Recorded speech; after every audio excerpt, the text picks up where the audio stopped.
It's quite a disappointment to me personally that this happened with Our Lady of Mercy School. We worked hard through the process with John and with the committee to try to find locations for, every time something had changed in Madison, we'd try to say maybe we could go there, Ryerson School, whatever it might be. To have the rug pulled out from under us like this, I think is really a shame. And I just want you to know that the people of Madison love the school, Our Lady of Mercy being there. We're not going to be happy to see it go away. And we wish you the best in everything that you're trying to do to maintain it. Good luck. Yes, I am an OLM alum. Anybody want to guess what year? 1970.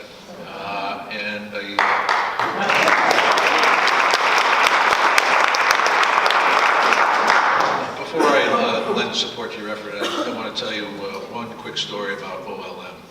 And among the many lessons I learned at OLM many years ago was a little bit of humility. The first time I ran for office was class president in the 8th grade. I lost by 1 vote. But Catholic modesty being what it was, I didn't realize I could actually vote for myself. I've learned. I too want to extend my, not condolences, but my concern over the loss of the institution. The institution means so much to all of you. It means a great deal to me. It serves such a vital role in our families. It did in my family. I was one of 5 boys. And even though I grew up in Old Saybrook, before St. John's opened up, my family made the commitment to send us up to Madison. So I was a commuter from the time I was 6 years old. So I know the value. My parents instilled that same thing in me. So I'm deeply sorry that you folks are facing the possibility of losing something that is so vital to the spirit of your lives and what you believe in. I will also lend any support I can, and I've already voiced my displeasure in certain quarters. I'm not sure what that counts for, but I am here to offer my help in any way I can in my official capacity and a personal capacity to make sure that we keep this from happening. So thank you and good luck with the efforts. For families to look at here, the school we're trying to propose in Madison and the school of Brantford, and people are going to have pressure to make a decision. One of the things I would say is, well, what would you be enrolling in Brantford? Because what we're told is that it's not St. Mary's. We're told that it's a new school. So what is that curriculum? We don't know. It's not there. Who's teaching there? We don't know. What are the programs?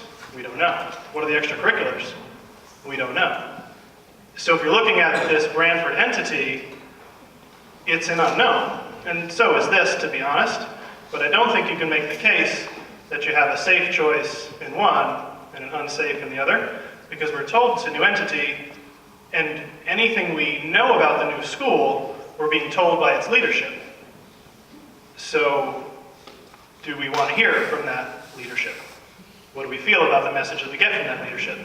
So you're choosing between 2 unknowns.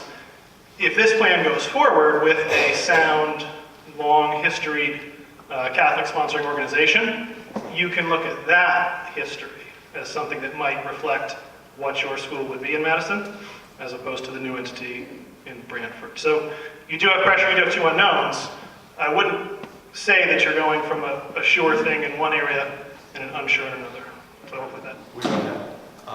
What I can say is to see all the people in this room gives me inspiration, and I'm inspired that our future can be bright, but it's got to start now. We can't walk out and say, I'm going to email Friday, I'm going to email over the weekend. We're going to have some talks about what we're going to do. If we are truly committed to the school, it's got to start now. Tonight. Email tonight. Tweet tonight. Get on the Facebook page. Join. We have subcommittees that we need help with. The only way we're going to save the school is not from the vision committee up here, but by the people in this room together. So I implore you, get involved and start now. Please, please. The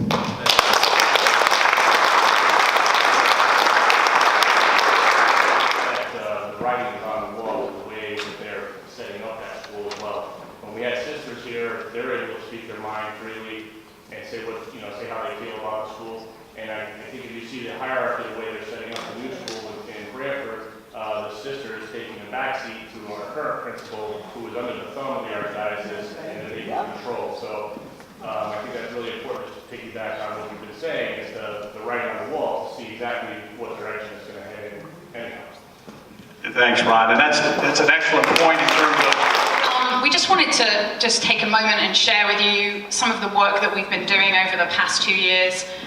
It has been difficult for us to be able to communicate everything that was going on.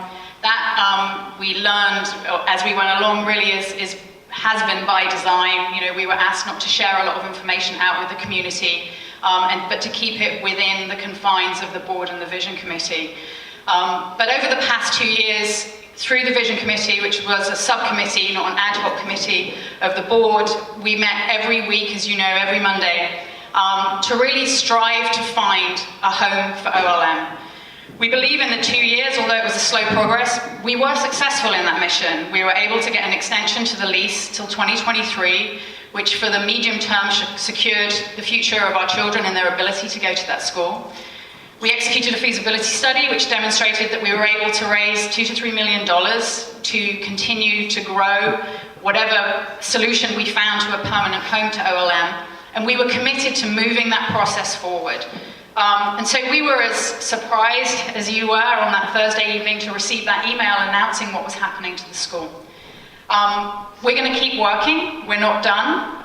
There's been times when the school had problems in the past where it may not exist, and people banded together, and it's been reminding me, he said, John, someone fought to save our school 10, 15 years ago, maybe 20 or 30 years ago, now it's our turn.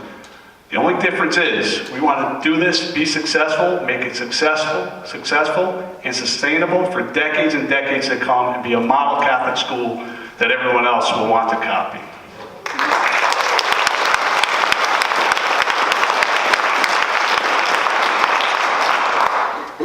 So before I read this, and I know you all can read it, there is the Volunteer Marketing Committee came up with for lack of better terms, a quote or a tagline. It said, OLM, rooted in faith, fostering academic excellence, and cultivating global leaders.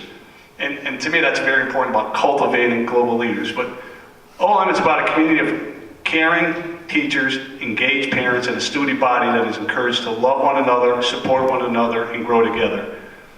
These things are the legacy of OLM, and they will remain as they have been for generations. What I notice about the kids is they also protect one another.